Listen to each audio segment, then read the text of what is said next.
Hey folks, it's Mark here from Harmonix Tuition, where we give you the knowledge to get good on the guitar. Harmonix is your channel for easy to follow guitar lessons for all levels. Today is an intermediate lesson and it's on the upper end of intermediate. And it's important that I state that because when you see this run in a demonstration shortly, it might sound a little bit complicated and a bit too much for perhaps your level if you see yourself as bang on in the middle of intermediate. And to some degrees, it might be a bit of a challenge for you. The reason it's a challenge is because it's an octave skip that you have to do, and you have to combine the octaves with an upstroke in order to maintain an effective rhythm without the run sounding like it's being cut up too much. You want it to flow evenly, and the best way to do that is to add that upstroke, which can be a little bit jarring when you're jumping from position to position, which you'll see. Also, the faster this goes, the more difficult it's going to be for you to end it cleanly and within the rhythm, and we'll see that too. So let's have a look at the run just now so you can have a listen to what it sounds like.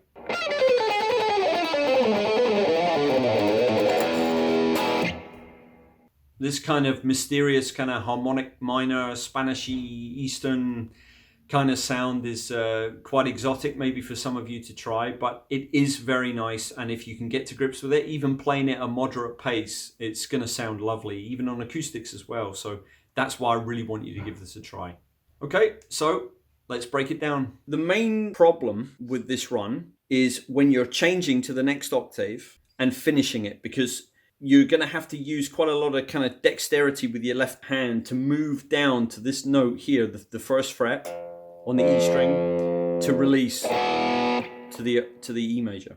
So those are the main problems. This is why I told you to stick with it, because once you've got the octave position correct and you've worked out the different shapes, it's just a case of learning how to jump with the upstroke that connects each octave position and finishing the lick off in time. Let's start first of all with the overall octave that you're going to be using 3 times, and then I'll show you how to connect them. So the octave looks like this. We're going to start with our first finger on fret 10 on the E string, the high E string. Okay, our third finger on fret 12 and our pinky on fret 13. We're going to start with a downstroke, and it's all alternate picking all the way down. So we're going to pick 13, 12, 10, down, up, down. Then we're going to cross over to 13, 12, 10 on the B. So it'll look like this. Okay, so that's going to be an inside the string change. There's a lot of inside the string picking on this one, which makes it a little bit more tricky, right? This is why it's upper intermediate. And what we do is once we've hit this 10 here on the B, we position shift slightly by sliding our first finger down to the 9. Then we go up on the 10 on the B with our second, down on the 12 on the B with our pinky, up on the second again on the 10, and then down on the 9 again, like that. So the whole thing looks like this, starting with a downstroke, and never do 2 downs or 2 ups, okay? So starting with a downstroke will look like this.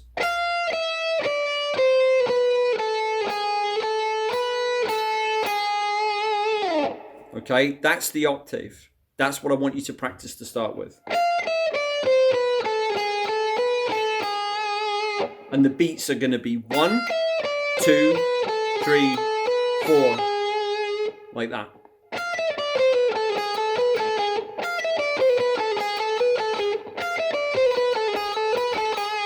You can hear the beat, the pulse in there. 1, 2, 3, 1, 2, 3, 1, 2, 3, 1, 2.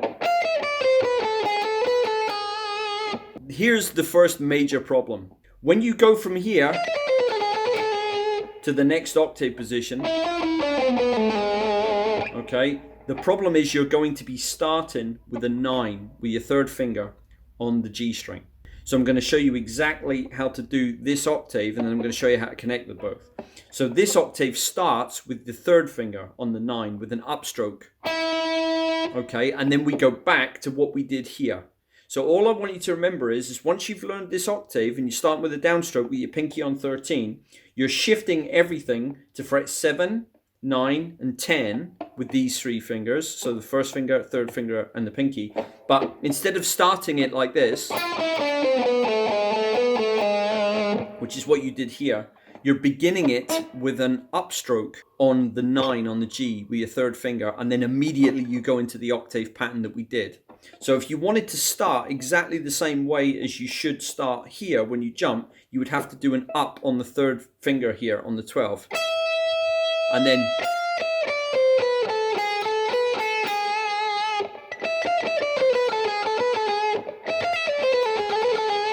like that. Okay, but we're not doing that. We're not, you can start like that if you wish, because that's how you're going to continue doing this, but I don't start like that. I just start on the beat. 1, 2, 3, 1, 2, 3, 1, 2, 3, 1, 2. You see there. So in order to connect it rhythmically, see, my third finger comes over like that after going.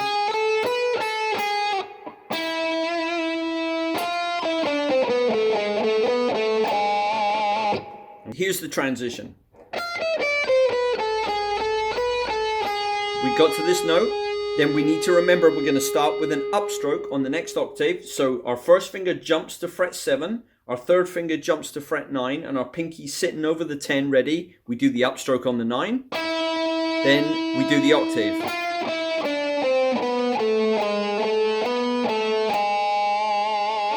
Okay, so like here, as we went over, and we went down there to the 9, here we're going, and we're going down to the 6. So those are the two positions. Let me go over them really slowly, just so you guys are up to speed with where we are.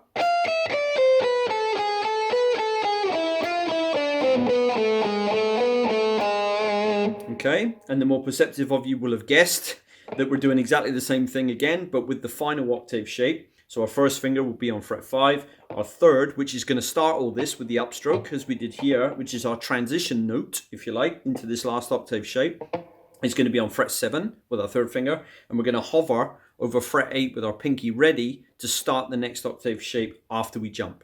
Okay, so that'll look like this.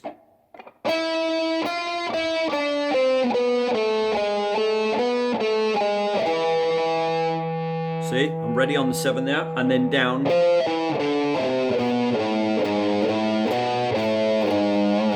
And here, at the final octave, we go all the way down to fret 1 with an upstroke, and then down on the open E to finish. If you're really, really quick, you can get into an E major and kind of go. Okay, that's the other bit that I was talking about that's difficult.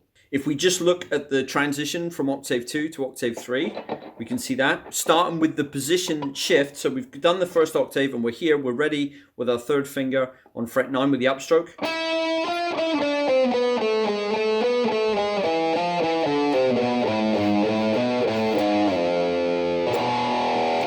Okay, like that. But obviously you do that quickly, so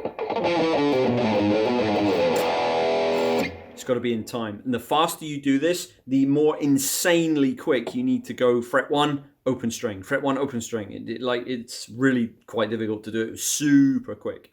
I just want to take a moment to thank you for liking this video, subscribing to the channel, and clicking the notification bell so you never miss any uploads. If you're interested in me coaching you one-to-one, our other social media links that we have, or you're interested in some of the products that I recommend through our Amazon affiliate links, all information can be found below, including an email to contact us. Okay, let's get back to the lesson. Just to finish off this kind of part 1, I'll just go through the octave shapes again and show you the transitions, and then we'll put the whole thing together. So,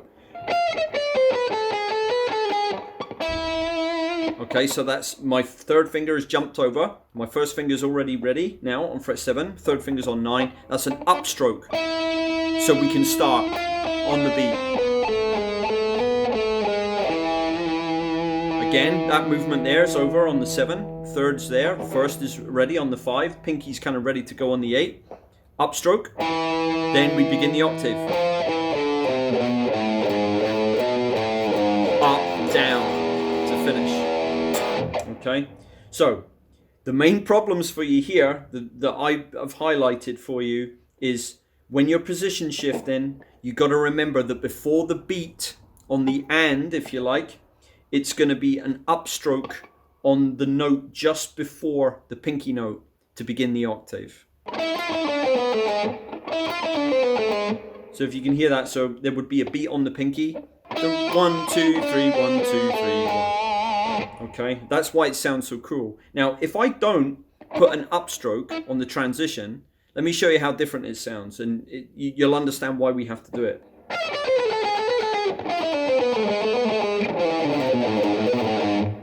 Okay, you can hear that there's 3 definitive breaks in each octave. No good. You don't want that. The upstroke allows it to continuously flow.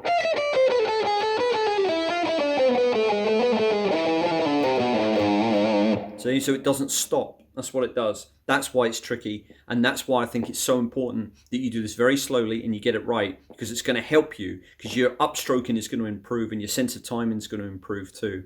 You're really going to want to use the metronome with this one, okay? Really. So now we'll move on to putting it all together nice and slow. Okay, so if you've made it this far, well done. And now we're going to put the whole thing together. Remember that we're starting on the beat, which is why we have to do this odd little transition before the beat, okay, so that we can start the pattern on the beat. Okay, so really slow all together.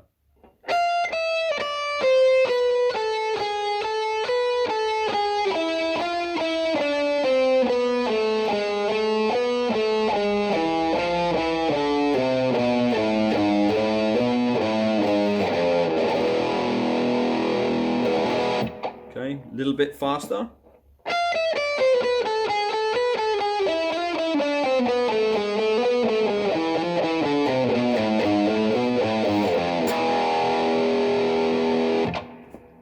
And up to speed.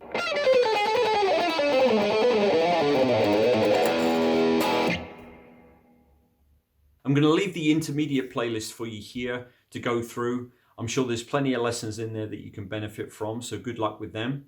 Thank you very much for watching today, and I'll see you soon. Take care. Bye-bye.